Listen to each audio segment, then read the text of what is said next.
Magandang oras po sa inyong lahat. Kumusta po kayo? Sana po sa mga oras na to, kayo po ay nasa mabuting kalagayan. Welcome po dito sa ating munting channel. At kung bago ka lang dito sa ating channel, huwag mo pong kalimutan ang mag-like at subscribe. Pakihit na rin po ang bell button para lagi po kayong updated sa ating mga next upload. Maraming salamat po.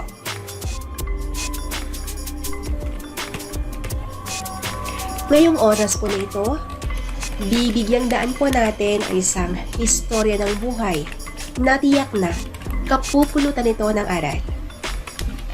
Para po ito sa mga lalaking mahilig manakit sa kanilang mga asawa. Kung hindi na ninyo mahal ang inyong mga asawa, huwag nyo silang saktan. Mas maganda kung ibalik na ninyo sa kanilang mga magulang.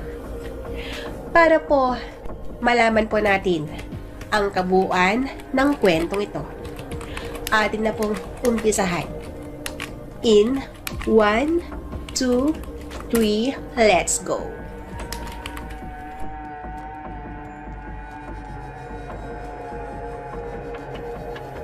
Ako po si Elena, 38 anyos. At sa ngayon, nandito pa rin kami sa lugar na tahimik. At hanggat maaari, ayaw namin na malaman pa ng dati kong asawa ang kinaroroonan namin ngayon ng bago kong karelasyon. May karanasan din ako, kaya eto ako ngayon. Gusto ko ring ibahagi ang kwento ng aking buhay. At itong kwento na ito, sana ay magsilbing aral para sa mga lalaking mahilig manakit sa kanilang mga asawa. Mahalin, ingatan, at igalang nyo sana ang inyong mga asawa. Ang aking karanasan ay nangyari ito nung ako'y 30 anyos lang. May asawa na po ako niyan. Ang asawa ko ay itago na lang natin sa pangalang Franco. Si Franco ay mas matanda siya sa akin ng 5 taon. Nung namatay ang mga magulang niya, nakiusap siya sa akin na kung pwede daw bang sa bahay muna tumira ang nakababata niyang kapatid na si Alden. Si Alden ay halos magkasing edad lang kami.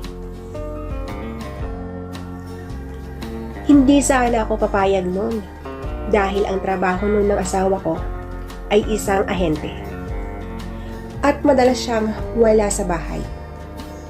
Kung sa amin na tumira yung kapatid niya, iniisip ko pa lang ay hindi magandang magkasama kami sa isang bahay. Lalo na at wala ang asawa ko sa bahay namin.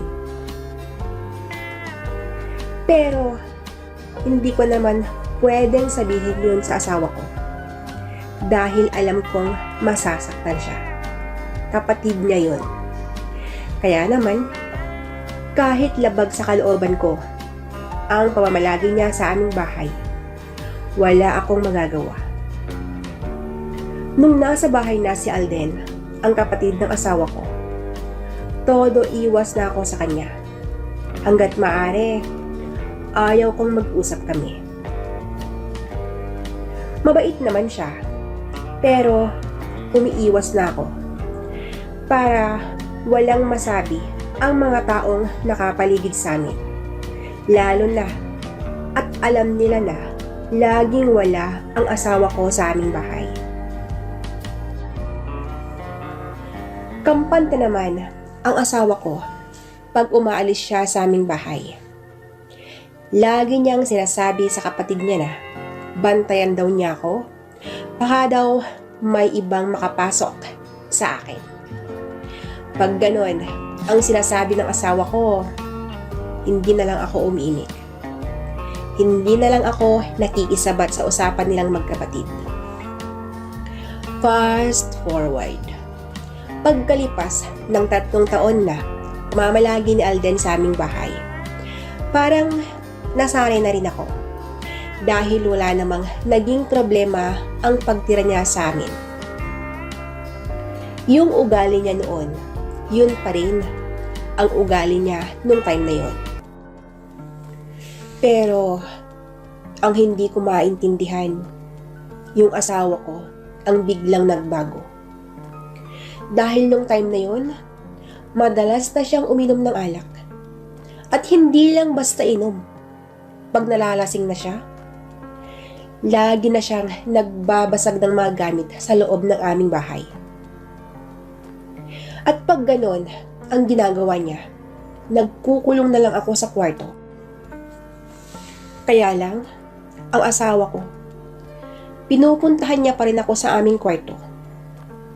At dun niya ako mumurahin at sasampalin niya ng paulit-ulit. Nung ganon, ang laging ginagawa sa akin ng asawa ko, unti-unting nawala ang pagmamahal ko sa kanya. At yung pagmamahal na yun, unti-unting napunta sa kapatid niyang si Alden. Yung ugali nilang dalawa, ang laki ng pagkakaiba. Ang sabi ko nun nga sa sarili ko, bakit? Bakit hindi na lang si Alden ang naging asawa ko? Hindi ko namamalayan na nahulog na yung loob ko kay Alden. Dahil sa Alden lang ang nagpapatahan sa akin. Pag ganon ang ginagawa ng asawa ko. Si Alden ang pinagsasabihan ko ng aking mga problema. Hanggang sa isang araw, nagkaroon kami ng pagkakataon ni Alden. Nasa kusina ako nun. Habang nagluluto ako, ay may naramdaman akong yapos mula sa aking likuran. At mula din sa aking wet packs, ramdam na ramdam ko ang matigas na bumubukol doon. Nung napansin kong hindi siya si Franco na asawa ko, nagpumiglas ako at agad ko siyang itinulak. At nung naitulak ko na, doon ko na lang nakita na si Alden pala yung yumakap sa akin. Nagkaritigan kami at para bang nag-uusap ang aming mga mata. Lumapit si Alden at hinawakan niya ang mga kamay ko. At sa pagkakahawak niya na yon, nilagay niya sa tapat ng puso niya. Sabay sabing, nandito ka na. Nagulat ako sa sinabi niyang iyon. Hindi ko inaasahan na pareho lang pala kami ng nararamdaman. Yung kamay kong nasa tapat ng puso niya, dahan-dahan niyang hinalikan at ramdam na ramdam ko ang kanyang pagmamahal. At dahil sa ginawa niyang iyon, sa ginawa niyang paghalik sa aking kamay, yumakap ako sa kanya at umiyak ako ng umiyak. Niyakap din niya ako at ramdam ko ang haplos niya sa aking likod.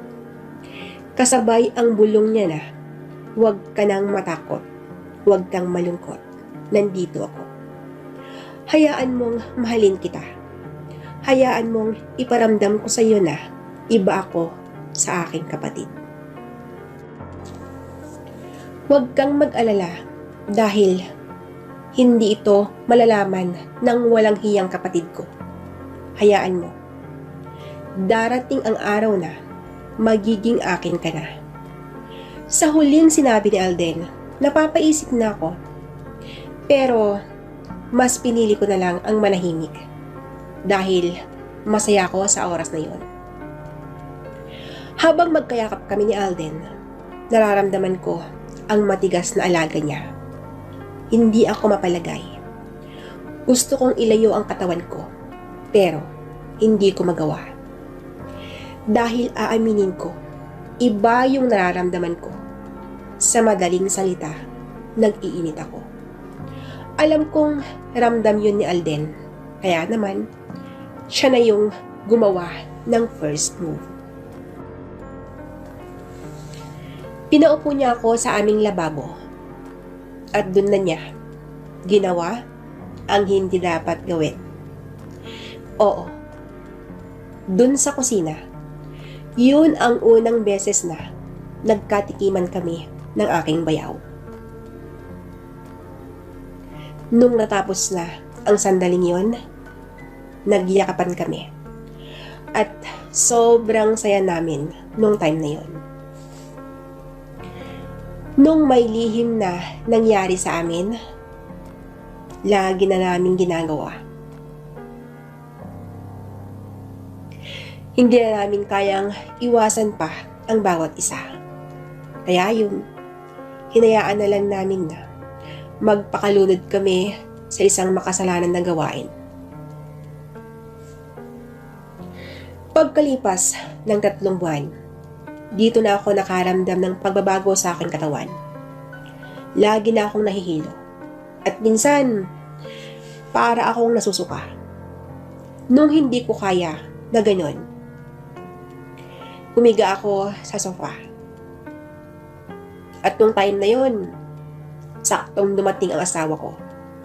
Lasing na naman siya. At gaya ng dati, pumasok siya sa loob ng bahay, sabay balibag sa pinto. Doon na ako nagalit. Franco, ano bang problema mo? Lagi ka na lang ganyan. Hindi ka ba talaga magbabago? Ha, Franco? Sabi ko sa kanya. Hoy, huwag mo akong sabihan ng ganyan ha. Wala kang pakialam. Wala kang pakialam kung anong gusto kong gawin. Buhay ko to.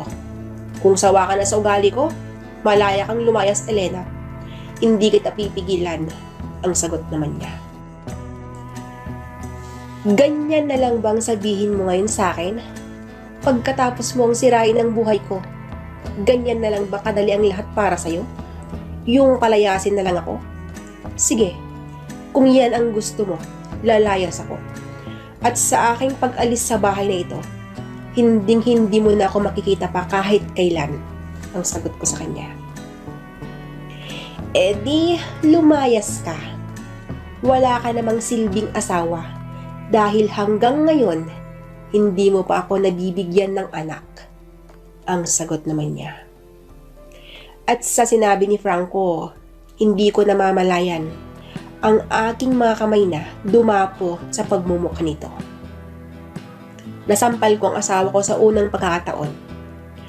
Nung nasampal ko siya, isang matinding sapak din ang pinakawalan niya na dumapo sa aking labi. At dito na dumating si Alden. Asawa mo yan, kuya. Bakit mo ginaganyan? Ang babae, kuya, minamahal, hindi sinasaktan. Matulog ka na dun, kuya. Matulog ka na habang maayos pang pag-iisip ko, ang sabi ni Alden. Alden, ako ang kapatid mo. Ako dapat ang kampihan mo. Huwag mong kampihan ang babaeng walang silbi na yan, ang sagot naman ni Franco. Kuya, sinabi ko nang matulog ka na eh. Huwag mo nang ubusin ang pasensya ko. Malaki ang respeto ko sa iyo, kuya. Pero, pag sumosobra ka na, patawarin mo na lang ako sa aking gagawin, ang sagot ni Alden. Siguro nga, Alden, totoo ang chismis na nakakarating sa akin. May relasyon kayo sa babae na yan. Okay lang naman, tol. Sa'yo na lang ang tira ko, ang sagot ni Franco. Hindi na sinagot ni Alden si Franco. Sa dami ng sinabi ni Franco, suntok ang naging sagot ni Alden. At nung time na yun, nagsuntukan silang dalawa. Nung nag-aaway na silang dalawa, agad na akong pumunta sa kwarto. Kinuha ko na lahat ang mga gamit kong pwede kong kunin. At habang nag-e-empake ako, pumasok si Alden sa kwarto. At ang sabi niya, bilisan ko na daw ang aking pag-iempake at lalayas na kaming dalawa. Sa sinabing yun ni Alden, magkahalong takot at saya ang nararamdaman ko. Masaya ako dahil makakasama ko na ang isang taong tunay na nagmamahal sa akin. Yung takot na nararamdaman ko, unti-unting nawala dahil pinaramdam ni Alden na lagi siya sa aking tabi. Nung nakuha na namin ang mga mahalagang gamit, agad na kaming umalis sa bahay namin at naiwan ang asawa kong nakahiga sa sahig at may mga pasa sa kanyang mukha at katawan. Nung nakalabas na kami sa eskinita na yon, maswerte naman kami dahil may paparating na van at yung van na yon ang naghatid sa amin sa terminal papuntang probinsya. Sa ngayon, may anak na kami ni Alden. Laking pasasalamat ko dahil hindi siya naapektuhan nung nag-away kami ni Franco. Ang ex kong walang silbing asawa. Hanggang dito na lang po ang istorya ng buhay ko. Lubos na nagpapasalamat, Elena.